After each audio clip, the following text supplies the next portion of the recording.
On June 28, 1914, in the city of Sarajevo, the heir to the Austro-Hungarian throne, Archduke Franz Ferdinand, and his wife, Duchess Sophie, were assassinated. This seemingly isolated event in the Balkans set off a chain reaction of political and military escalations that soon engulfed the entire European continent in the First World War. The assassination remains one of history's most infamous turning points, marking the moment when long-simmering rivalries and tensions boiled over into a global conflict. The Archduke in the Austro-Hungarian Empire. Franz Ferdinand was the nephew of Emperor Franz Joseph and next in line to lead the Austro-Hungarian Empire, a vast but fragile multi-ethnic state. The empire was facing growing internal pressures, especially from nationalist movements among Slavs in Bosnia, Serbia, and other territories. Franz Ferdinand was known for his reformist ideas, including granting more autonomy to these groups. While this might have stabilized the empire in the long term, it threatened Serbian nationalists who dreamed of creating a unified Slavic state. Tensions in the Balkans. The Balkans were often referred to as the powder keg of Europe, due to intense rivalries, overlapping ambitions, and ethnic tensions. Serbia, supported by Russia, aspired to expand its influence among Slavic populations in Bosnia and Herzegovina, which had been annexed by Austria-Hungary in 1908. Nationalist groups such as the Black Hand, a secret Serbian organization, viewed Austria-Hungary as an oppressive force and sought to strike a blow against it. The day of the assassination.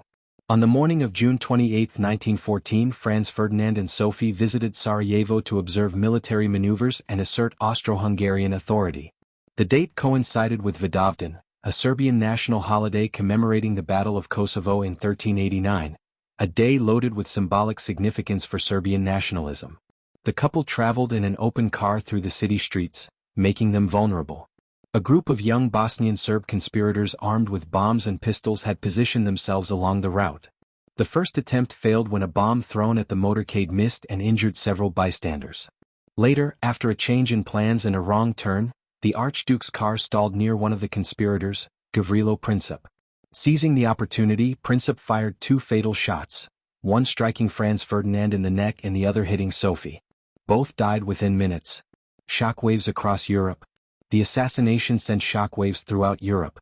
Austria-Hungary, outraged by the killing of its heir, blamed Serbia for orchestrating the attack.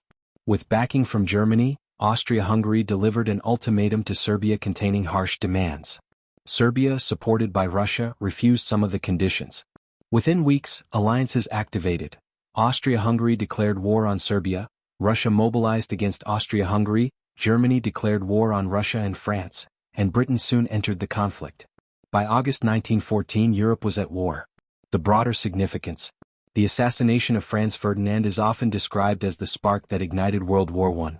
However, the deeper causes lay in militarism, rival alliances, imperial competition, and rising nationalism across Europe. The murder provided the immediate excuse for Austria-Hungary and Germany to confront Serbia and Russia, but the war that followed was the result of decades of underlying tensions. Legacy. Franz Ferdinand's assassination is a reminder of how a single act of violence can alter the course of world history.